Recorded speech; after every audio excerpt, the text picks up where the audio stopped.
Have you ever walked into a day expecting ordinary happiness, only to have your world quietly turn upside down? My name is Emily Parker. If you met me on any regular afternoon, you'd probably find me fussing over a vase of sunflowers in my kitchen or laughing at my husband's bad puns.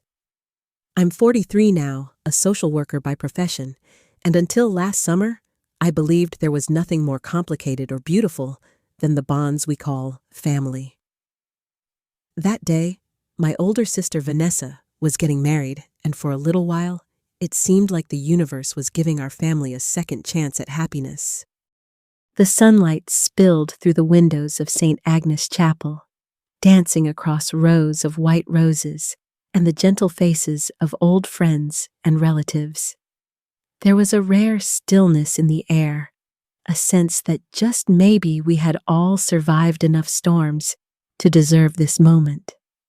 I watched my mother Lorraine dab her eyes with a tissue caught between pride and bittersweet longing.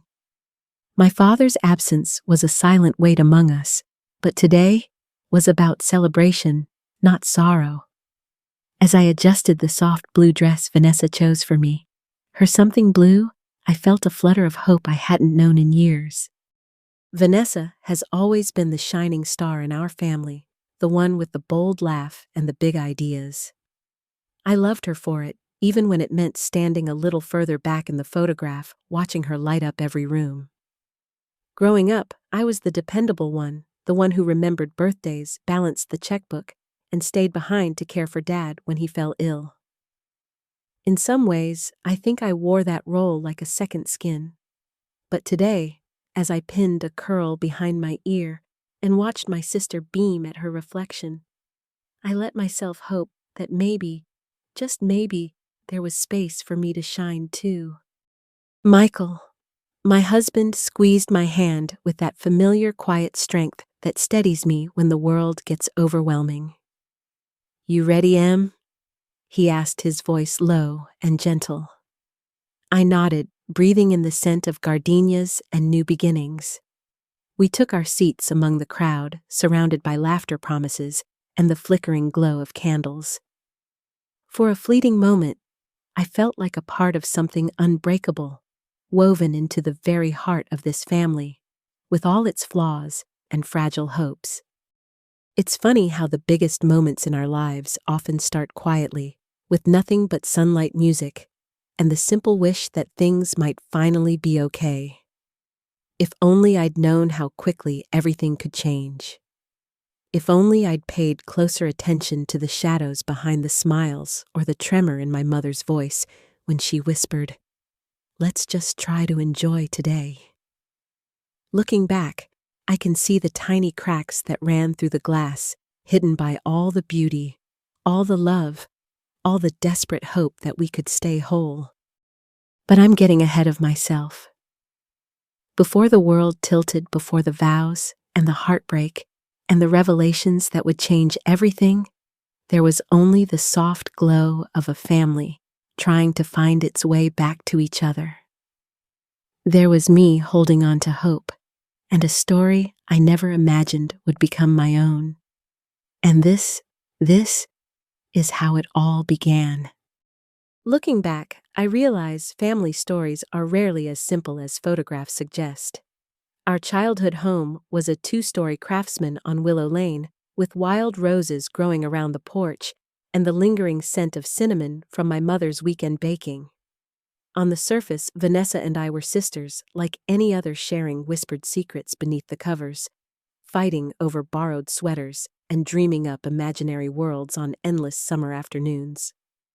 But even as a child, I sensed a difference, a subtle current that tugged us in separate directions, shaped not just by fate, but by the quiet choices our parents made. Vanessa was always the golden child, the one whose artwork filled the refrigerator, and whose spelling bee trophies lined the mantel. My mother Lorraine beamed with every achievement, recounting Vanessa's talents to anyone who would listen. I don't think she ever meant to play favorites, but love is not always perfectly measured. When I won second place in the county science fair, she smiled kindly and said, "That's nice, Em." I told myself it didn't matter. I learned to pour my efforts into being useful, helping Dad with repairs, running errands, making sure homework was always done. Real life isn't a fairy tale. As we grew older, the gap widened. Vanessa went on to college out of state, joining clubs, collecting friends, and sending home stories of adventures I could only imagine. Meanwhile, Dad's health started to falter. I stayed close, taking on the quiet tasks that kept the house running. Doctor's appointments, pharmacy runs, evenings spent by his side reading old mysteries. I loved my father, and he loved me back in the gentle, wordless way of men who find it hard to say what matters most. In those long nights, I learned something important. Sometimes being needed is its own kind of love. I know so many families who have lived this same story. My friend Rebecca used to tell me about her brother, the athlete, the pride of her parents, while she faded into the background. In every PTA meeting and family dinner, she tried to prove she belonged. Years later, she told me, "No matter how hard I tried, I never felt seen." These patterns, favoritism, quiet rivalry, are more common than we care to admit. Sometimes parents fall into them out of fear or habit, not malice. But the scars can last a lifetime, shaping the way we see ourselves and those closest to us. If I learned anything from those years, it's that love in a family isn't always distributed evenly. There's a lesson here I wish someone had shared with me earlier. It's not about being the brightest or the loudest, but about being true to yourself. I spent so much time trying to earn a spotlight I didn't need, not realizing my quiet care was its own kind of gift. Sometimes the ones holding the family together are not the ones with the loudest applause, but the ones doing the invisible work that often goes unnoticed until it's gone. Looking back, I wonder if Vanessa felt the pressure to perform, to live up to the shining expectations our mother set. I wonder if she saw my steadiness as a comfort or as a rebuke. Families are complicated, stitched together by both love and longing, by hope and misunderstanding. That day at the wedding, as I watched Vanessa move through the crowd, laughing, glowing, I felt a twinge of something old, a longing to belong, to be celebrated just for being me. But I also felt a quiet pride. No matter where we stood, we were sisters. We shared the same roots, even if our branches reached in different directions. And so as the music played and glasses clinked, I promised myself to hold on to that truth. Family love is rarely simple, but it is real. The lesson is to honor both our differences and our quiet strengths. Little did I know that promise would be tested in ways I could never imagine. In the glow of that afternoon, with the world still seeming whole, I couldn't yet see the shadow moving at the edge of the celebration, an omen that something precious was about to be put to the ultimate test. Weddings have a way of magnifying the best and worst of our family stories. As I stepped into the reception hall, awash in soft golden light and the scent of lilies, I felt the swirl of celebration around me. The tables gleamed with crystal and silver. Laughter sparkled in every corner. Vanessa moved through the crowd with her effortless charm, exchanging hugs and bright words. It struck me watching her how perfectly she fit the role everyone expected, the radiant bride, the daughter who brought people together. For a fleeting moment, I wondered if anyone noticed the shadows behind that brilliance. For all her confidence, Vanessa always chased perfection, sometimes at the cost of sincerity. I remembered her as a teenager, rehearsing speeches for student council, driven to win every accolade. When she stumbled, her frustration would spill into sharp words or slam doors. Mom would rush to reassure her, smoothing over every rough patch. Meanwhile, I learned to tidy up quietly after the storms, grateful for peace, even when it meant staying invisible. In families, we fall into patterns. One takes the spotlight, another cleans up the mess, and sometimes the roles become so ingrained we forget to question them. That night, as Vanessa danced her first dance with Daniel, I found myself drifting to the edge of the festivities. Michael joined me, slipping his hand into mine, a silent promise that I was seen, even if only by him. It's funny how you can be surrounded by family and still feel like a guest at your own table. The ache of being an outsider, even for a moment, can stay with you long after the music fades. I saw it in the way Aunt Susan sat apart from the rest, quietly sipping her wine, her stories from years ago lost to everyone but herself. These moments reminded me that every family has its secrets and silences. Sometimes we're so determined to keep up appearances that we ignore the small fractures beneath the surface. When Dad was ill, there were times I wished I could trade places with Vanessa, step into her carefree world, untouched by the daily weight of caregiving. But then I would see how tired she seemed after another business trip, how she sometimes called just to hear my voice, and I realized she carried burdens of her own. Perfection, I learned, is often just a mask for deeper fears. A small lesson I carry with me is this: never assume you know the whole story, even about the people you love most. Behind every smile is a world of hopes, regrets, and invisible battles. Families are not defined by their happiest photographs, but by the way they weather their storms. The truth is, we all have moments when we feel left out, even in the heart of celebration. What matters is who notices when you drift to the edge and who reaches out to draw you back in. As the evening wore on, I let myself enjoy the little things: a cousin's wild laugh, the taste of honey cake, Michael's steady presence beside me. These small joys became anchors, grounding me in the present, even as unease flickered at the back of my mind. I caught Vanessa's gaze across the room, her smile bright, but her eyes distant, and wondered if she felt the same undercurrent of tension. I wanted to believe we were all safe and cherished under that beautiful roof. But deep down, something fragile and uncertain was stirring. By the time the last song played, I could sense the shape of a secret hiding just out of sight. The night was still young, and our family's story, complicated, beautiful, and messy, was far from finished. In that moment, I promised myself to hold close the simple joys, to watch and listen with both heart and mind. Little did I know the coming days would put everything I believed about love, loyalty, and forgiveness to the hardest test of all. As the reception unfolded, the mood shifted from sparkling excitement to a gentler, more reflective warmth. Guests gathered in small circles, swapping stories and laughter, while waiters circulated with plates of delicately arranged appetizers. I lingered near the dessert table, feeling a sense of contentment I hadn't known in a long while.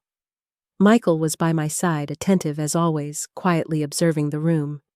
Suddenly, I noticed him frown, a subtle tightening of his jaw that few would catch. But after years together, I recognized his instinct for sensing trouble. "Emily," he whispered, "did you notice anything odd about the kitchen tonight?" His question caught me off guard. The food had been beautiful, and nothing seemed out of place at first glance. But as I replayed the past hour, I remembered seeing Vanessa at the edge of the kitchen, speaking to a chef in hushed tones. I brushed off the memory, telling myself she was likely finalizing details, but now doubt crept in. Michael explained he'd seen the chef bring out a small bottle, something he'd only noticed because of his own training as a firefighter, always alert for hazards. He'd watched closely, his protective instincts stirred by the unusual attention to one particular dish. I thought of my own history, my severe peanut allergy, the incident years ago that nearly cost me my life. Since then, I'd always taken precautions, informing every host, every restaurant. Vanessa knew too. It was family knowledge, the kind of fact that gets repeated at every holiday meal. A chill moved through me, unsettling the warmth of the evening. Michael gently squeezed my hand, and quietly suggested we keep watch just in case. In that moment, I felt both grateful for his steady presence and suddenly unreasonably uneasy in a place meant to feel safest. It's strange how quickly old fears can surface even in the midst of joy. I remembered my friend Claire's wedding last year when her younger brother had a panic attack just before the cake was cut. No one understood at first. He looked so calm, so happy all evening. Only later did Claire learn that someone had teased him about an allergy, and he'd quietly worried himself sick.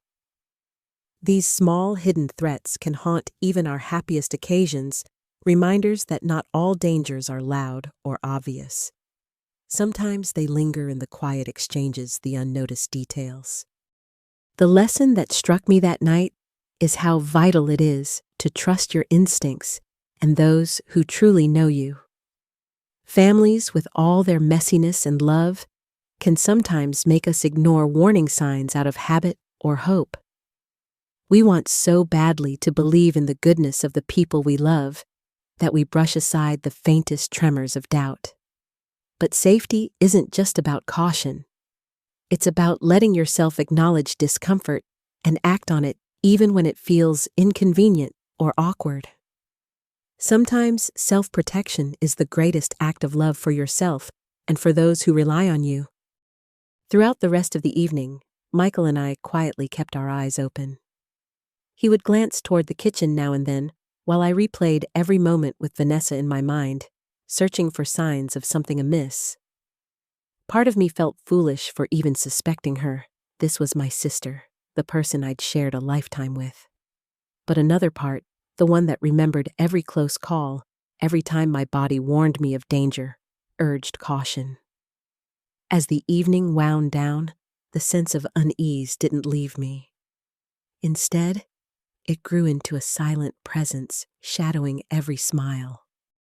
And so, as the final toasts were raised and the band played its last gentle song, I knew something was shifting beneath the surface of our celebration.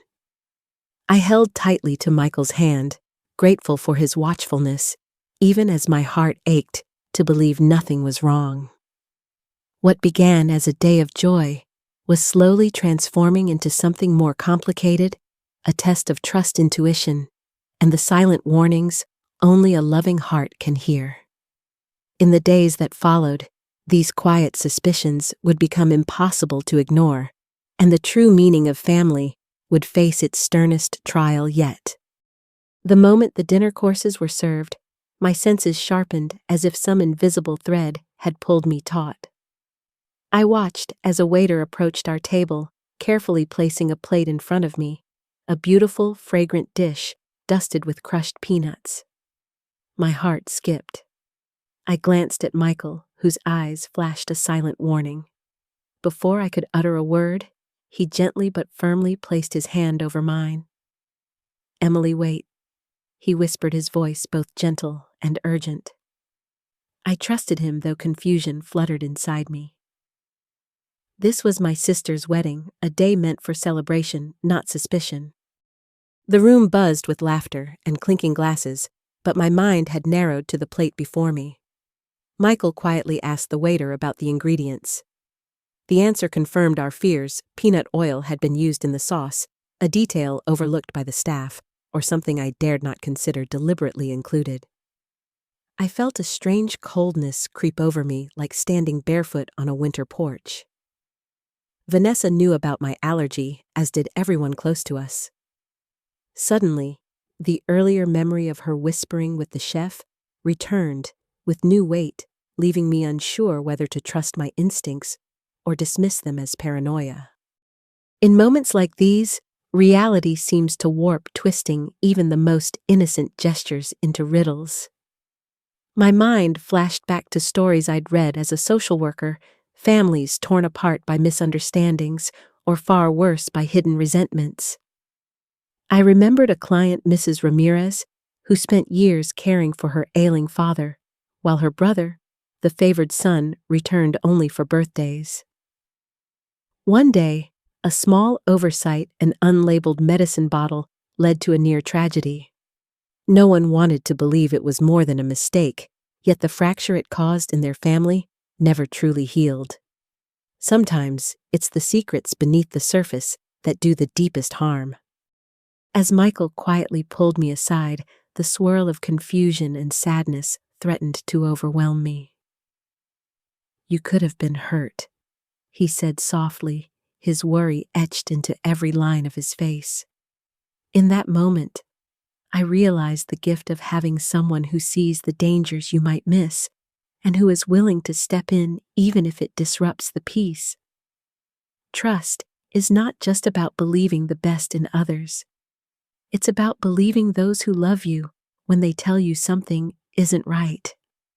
I clung to that truth as the joyful celebration around us suddenly felt distant, unreachable. It's easy to imagine we'd always notice when something is wrong, especially with people we love. But life has taught me that loyalty sometimes clouds our judgment. We excuse small things, brush off discomfort, and tell ourselves it's just nerves.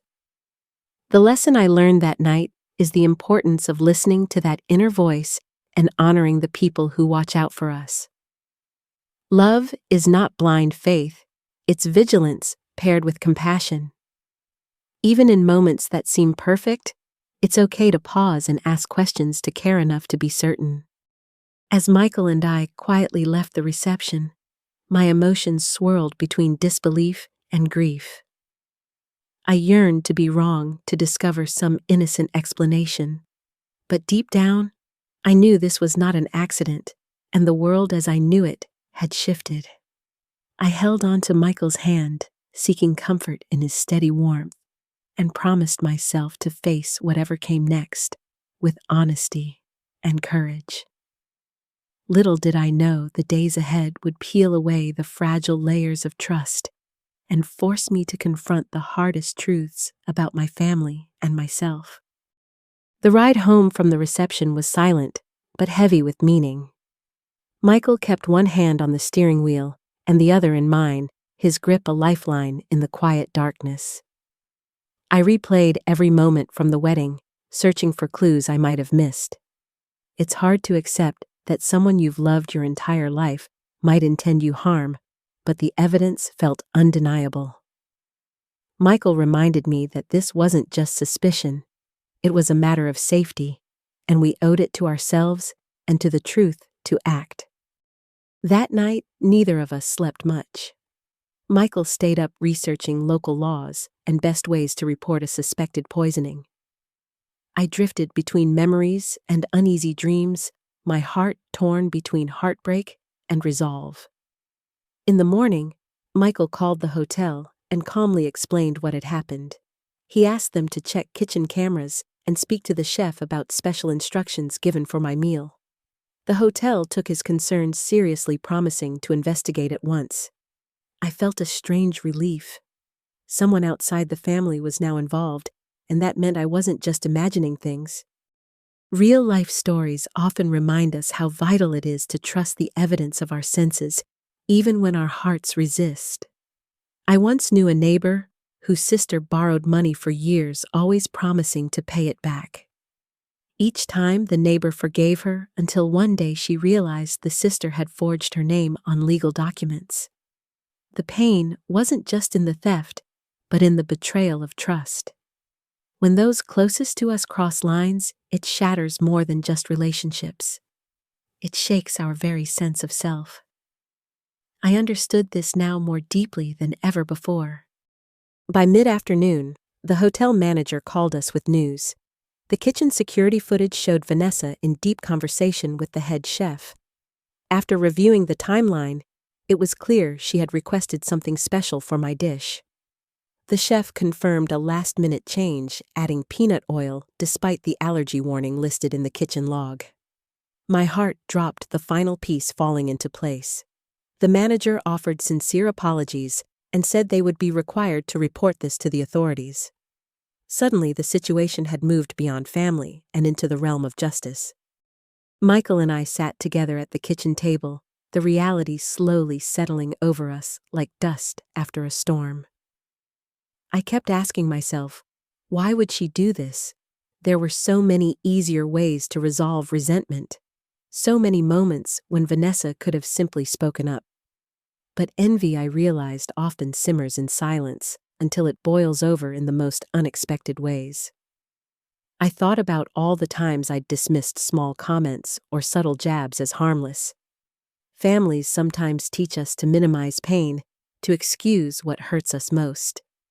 It was time to break that pattern. The lesson I carried into the days ahead was this: standing up for yourself, even against family, is not disloyalty. It is an act of love, both for your own life and for the truth. It isn't easy.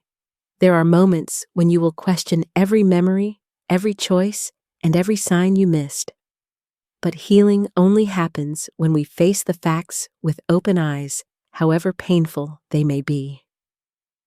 As the investigation continued, Michael and I leaned on each other, gathering the strength to face what lay ahead. Our journey toward healing had just begun, and soon our family's secrets would be exposed for all to see. In the weeks following the investigation, the shape of our family changed in ways I never imagined. News traveled fast among relatives and friends. Some reached out with comfort and concern, but others kept their distance, unsure how to process what they'd heard.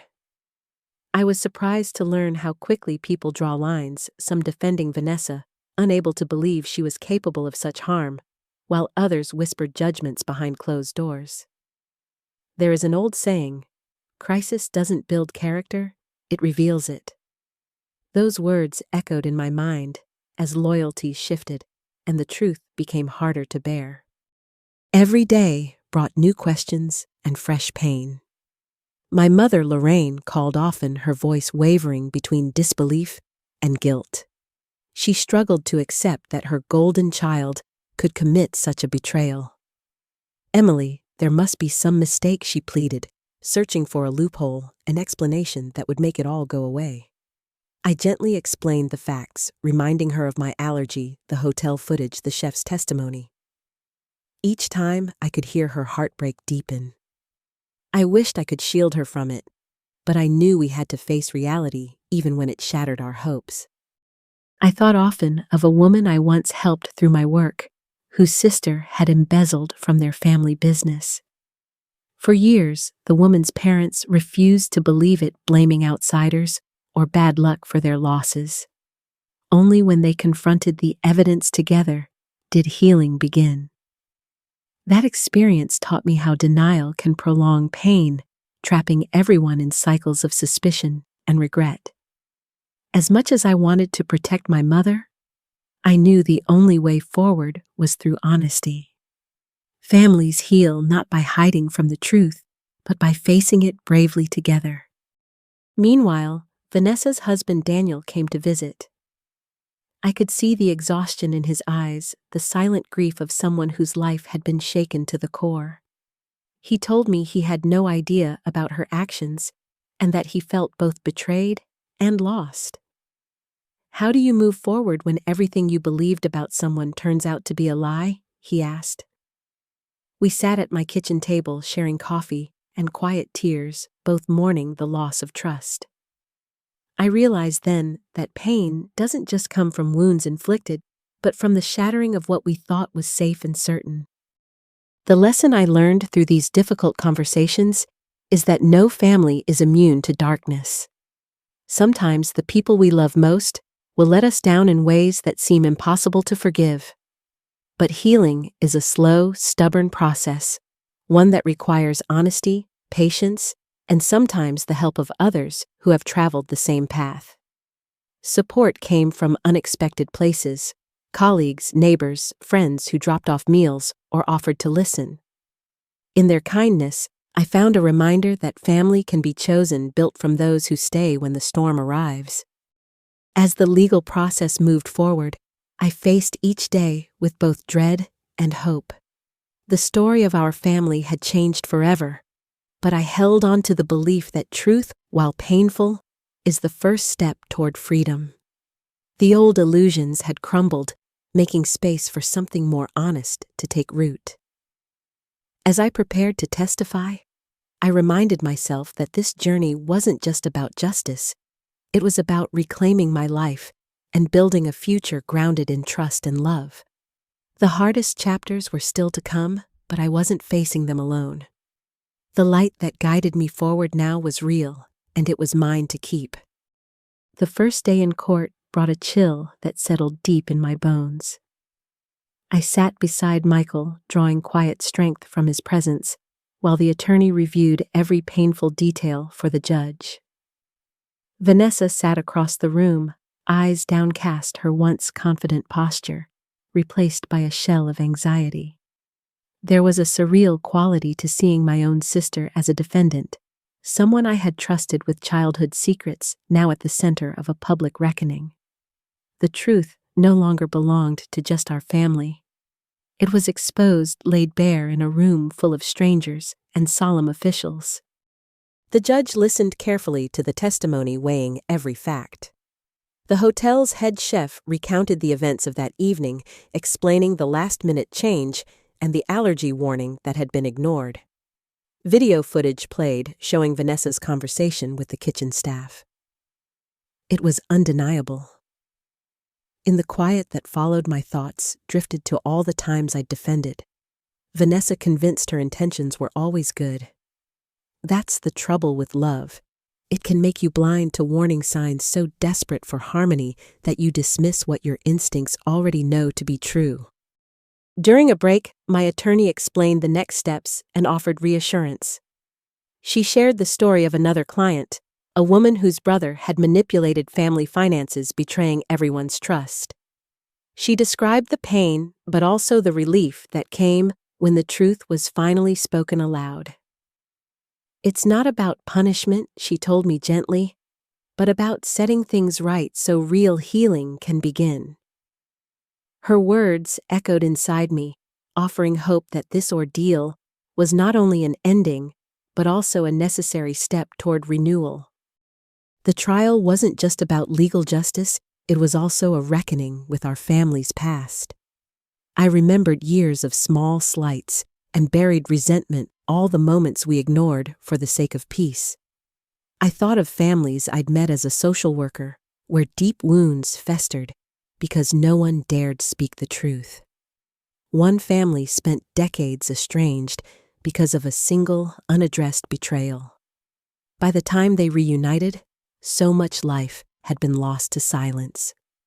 I promised myself that however painful, I would never let unspoken hurts dictate my future. One small lesson stood out in those difficult days. The courage to tell the truth is the first act of self-respect. It isn't easy to stand up in court to share private pain with the world, but I learned that secrets only gain power in the dark. Bringing them to light, no matter the cost, was the only way I could reclaim my story. My support network grew as colleagues and friends sent messages reminding me I wasn't alone. Their faith in my resilience became a lifeline when the weight of public scrutiny threatened to pull me under. As the trial continued, I noticed a quiet shift within myself. I was no longer simply a victim or a witness. I had become an advocate for my own life, someone willing to face the past in order to build a better future. The hardest part wasn't confronting Vanessa. It was letting go of the illusions I'd cherished for so long. But with each day, I felt the ground beneath me become more solid. The end of the trial was near, and whatever the verdict, I knew I was already on the path to healing and strength. When the verdict was finally read, I felt a mixture of sorrow and relief wash over me. Vanessa was found guilty, but the judge's words were tempered with recognition of our family's complicated history. I saw her shoulders sag, her eyes glistening with regret, and for a moment, I saw not the woman who had harmed me, but the sister I'd grown up with, lost, broken, and afraid. The courtroom emptied slowly, and I was left with Michael and my attorney, trying to process what justice really means when it comes to those you love. It felt less like victory, more like surviving a storm. In the days after the trial, our family entered a new kind of silence. My mother stayed with me for a while, cooking simple meals and folding laundry, as if to heal through small, ordinary acts. Sometimes we would sit quietly at the kitchen table, holding hands, saying little. She confessed her regrets, how she wished she'd seen the warning signs, how she worried that her choices as a mother might have set us on this path. I reassured her gently that no family is perfect, and that forgiveness doesn't mean forgetting, but learning how to move forward without bitterness. Real-life healing isn't neat or linear. I remembered a client I once helped who had lost touch with her sister after a bitter dispute over an inheritance. For years, the pain lingered in her heart, manifesting in insomnia and anger. Only when she allowed herself to grieve rather than deny did she begin to rebuild her life. She volunteered at a food pantry, channeling her sorrow into acts of service, and eventually found peace within herself, even if the relationship with her sister remained fractured. That story helped me see that healing doesn't always mean reconciliation. Sometimes it's about finding meaning in your own journey. In my own life, small steps made a difference. Michael and I started taking evening walks, breathing in the cool air, focusing on what was good and real in our present. I returned to my work with renewed empathy, able to sit with people in their pain without rushing to fix it. I noticed how even simple routines, watering the plants, writing in a journal, sharing coffee with a friend, became rituals of recovery. These daily acts anchored me, reminding me that life could still be gentle, even after so much hurt had passed through my door. The lesson I carried from this chapter was clear. True strength isn't found in denial or anger, but in the courage to face what has been lost and to keep reaching for what remains. We cannot change the past, but we can choose how to respond. By letting go of the need for tidy resolutions, I allowed myself to accept both sorrow and hope, weaving them together into a life that felt honest and whole. Forgiveness, I realized, is a gift we give ourselves, first an opening for light to enter, even after the darkest night. As spring returned, bringing new life to the world outside my window, I felt a subtle sense of renewal. The wounds Vanessa caused would take time to heal, and trust might never be fully restored. But the story wasn't finished. It was evolving. I looked forward with a quiet resolve, ready to write the next chapter, not from fear or regret, but from the steady growing confidence that comes from having survived. The future was uncertain, but for the first time in a long while, I welcomed it with open arms. Looking back, I see that this journey was never just about betrayal, but about discovering the quiet strength that lives within us all. Through heartbreak and upheaval, I learned that family is not defined by perfection or by blood alone, but by the courage to love honestly, to speak truth, and to choose healing even when forgiveness feels impossible. The shadows Vanessa cast over our lives forced me to find light in unexpected places, among friends, in the constancy of Michael's love, and in the resilience I never knew I had until everything was put to the test. Every stage of this ordeal brought its own lesson. From childhood longing to adult pain, I saw how favoritism and silence can wound, and how hope can persist in the smallest gestures. I discovered that trusting your instincts and the people who have truly earned that trust can mean the difference between vulnerability and safety. Through the trial, I realized that speaking up, even when it means exposing family secrets, is sometimes the greatest gift you can give yourself and those who come after. The path to healing is long, but every honest step forward brings new strength. In sharing my story, I hope you find a little of your own reflected here. Maybe you've been hurt by those closest to you, or struggled to find your place in your own family's narrative. If so, know this: you are not alone. The journey from pain to healing is one that many of us travel sometimes more than once. What matters is not how many times you stumble, but that you keep reaching for hope, for truth, and for a sense of belonging that is truly yours.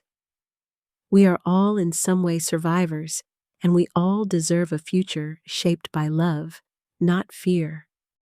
If this story resonated with you, I invite you to share your thoughts in the comments below. Your experiences, your wisdom, and your support can be a beacon for others who are navigating similar storms. Don't forget to like this video and subscribe for more real stories of resilience and hope.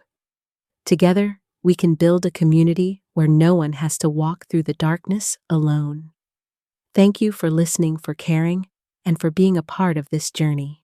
Here's to new beginnings and to the families we choose every single day.